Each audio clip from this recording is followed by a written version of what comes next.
Bonsoir à tous, bienvenue dans votre édition Grande Région Provence-Alpes-Côte d'Azur. À la une ce soir, nous consacrerons aussi une page à la 5G, une nouvelle technologie qui suscite autant d'espoir que d'inquiétude. Son déploiement sur notre territoire fait débat. Nous en parlerons avec notre invité Fabien Finucci, délégué régional d'Orange. Ouvrons à présent notre page consacrée à la 5G. La rédaction a décidé de s'intéresser à cette technologie qui fait débat. Dans le Haut-Var, à Fléosque, depuis quelques jours, les habitants sont en colère et inquiets.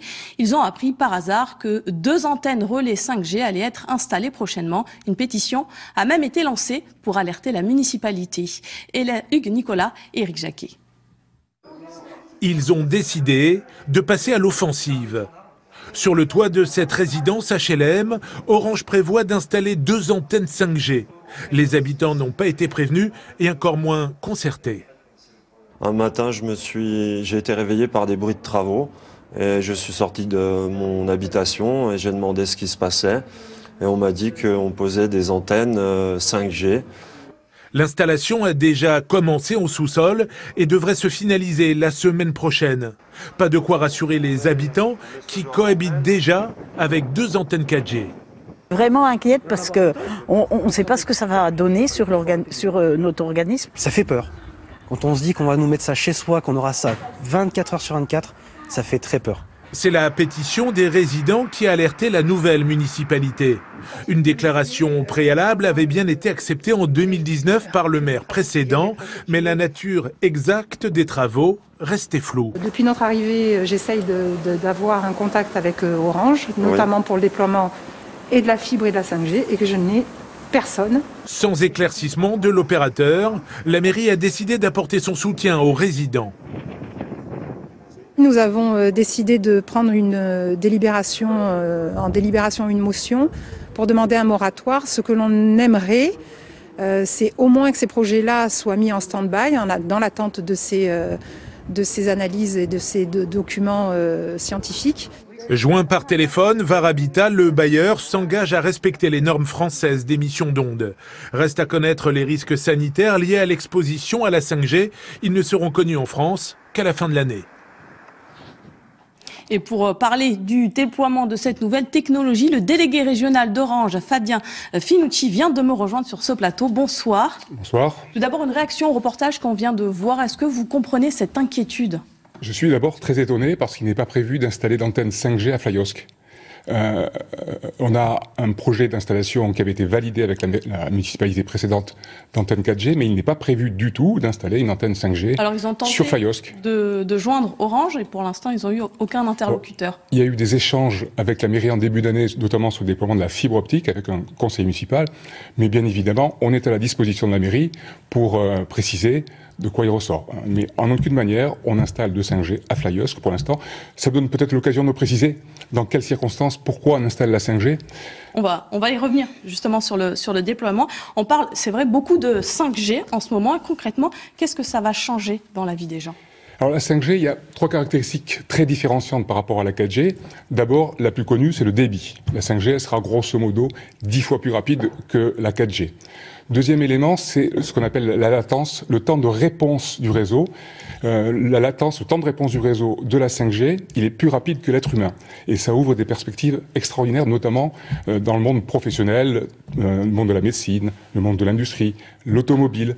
Il n'y aura pas de véhicules autonomes. Beaucoup d'entreprises, justement, attendent cette 5G avec impatience.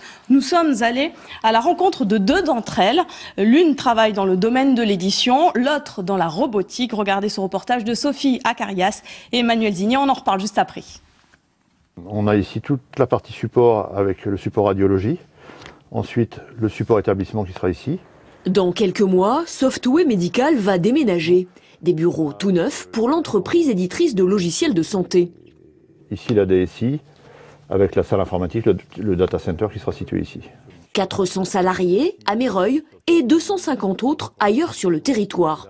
Et la 5G, on l'attend depuis longtemps. Pour nos 10 agences en France, on prévoit de changer de l'intégralité des routeurs par des nouveaux routeurs fibres avec secours 5G. Donc l'intérêt de ce secours 5G, c'est qu'on a du très haut débit sur la 5G. Donc en cas de coupure de la fibre optique, ce qui arrive parfois, on peut assurer une continuité de service à nos salariés, à l'ensemble des 650 salariés du groupe. La 5G pour les salariés, mais aussi pour les clients. Le e-santé, c'est le cœur de métier de cette entreprise. Améliorer les soins, même à distance, notamment pour la téléconsultation, parfois en peine. Avec la 5G, on devrait pouvoir résoudre ces problématiques-là et avoir encore une fois des images de très haute qualité pour faire à distance un diagnostic de très bon niveau, y compris dans les zones blanches, en espérant que la 5G se déploie rapidement, on va dire. Quelques kilomètres plus loin, à Gardanne, on change de division. 7 salariés seulement chez Axine. Bonjour monsieur le directeur. Mais le même besoin de voir débouler la 5G. Salut Étienne. Mais t'es pas en 5G? Ça changerait tout. Ce sont des robots de téléprésence, donc qui permettent en fait d'avoir le don d'ubiquité et de se déplacer dans un lieu distant.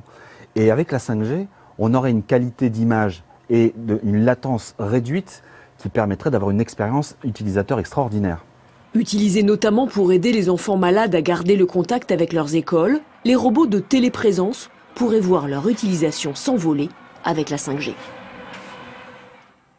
Donc on a vu un petit peu l'impatience de ces entreprises concernant l'arrivée de la 5G. Justement, on en est où du déploiement de la 5G dans notre région? Alors le déploiement de la 5G répond à un premier critère, c'est qu'on couvre les villes où la 4G arrive à saturation.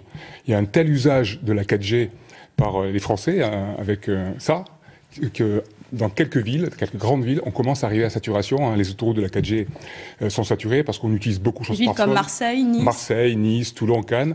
Donc les premiers endroits où on installe la 5G, ce sont ces villes-là. Marseille est ouvert depuis décembre 2020. Oui, Marseille qui était aussi ville pilote. Marseille, absolument. Marseille était ville pilote pour Orange. Donc la première communication 5G en France a eu lieu sur la place de la Joliette. Entre la place de la Joliette et notre centrale téléphonique de la Joliette.